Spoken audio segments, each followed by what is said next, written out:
சென்னை மாநகராட்சியில் பணியாற்றும் துப்புரவு பணியாளர்களுக்கான ஃபேஷன் ஷோ வடபழனியில் உள்ள மாலில் நடைபெற்றது. நிகழ்ச்சியில் விதவிதமான ஆடைகளுடன் கலந்து கொண்ட துப்புரவு பணியாளர்கள் தங்கள் தனித்திறமைகளை வெளிப்படுத்தினர்.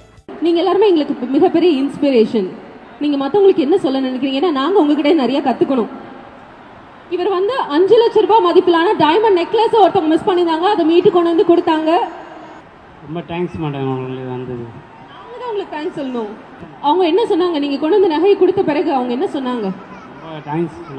ரொம்ப தேங்க்ஸ் சொன்னாங்க.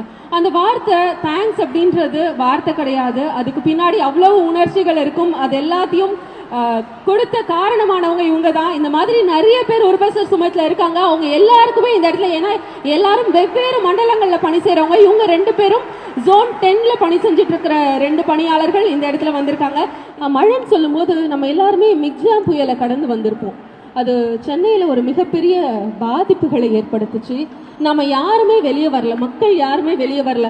ஆனா ஒவ்வொரு நாளும் இவங்க தான் களத்துல நின்னாங்க. அதுக்காகவே அவங்க எல்லாருக்கும் பலத்த கைத்தட்டல்களை கொடுக்கலாம். அந்த தூய்மை பணியாளர்கள் தான். நாம 2-3 நாள் கழிச்சு வெளியே நிம்மதியா வரோம் அப்படின்னா அதுக்கு காரணம் அவங்க தான். அங்க இருக்கக்கூடிய கழிவுகள், குப்பைகள், ஏன்னா தண்ணியில எவ்வளவோ பொருட்கள் அடிச்சுட்டு வந்திருந்தது, அது எல்லாத்தையும் சரி பண்ணி கொடுத்தாங்க இவங்க தான்.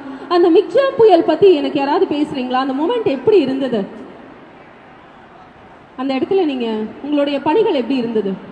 அந்த டைமில் ரொம்ப கஷ்டமான ஒர்க்கு தான். பரவாயில்ல, அதை நாங்கள் ஈஸியாக எடுத்து எல்லாரும் ஒத்துமையாக உழைச்சோம். அந்த இடம் கிளீன் பண்ணோம். எங்களுக்கு மக்கள்லேருந்து நல்ல பாராட்டு கிடைத்தது. மக்கள் கிட்ட இருந்து நல்ல பாராட்டு கிடைச்சதுன்றது தான் அவருக்கான மிகப்பெரிய மனநிறைவு. எவ்வளோ பேருக்கு இருக்கும், மக்கள் என்னை பார்த்து பாராட்டினாங்க.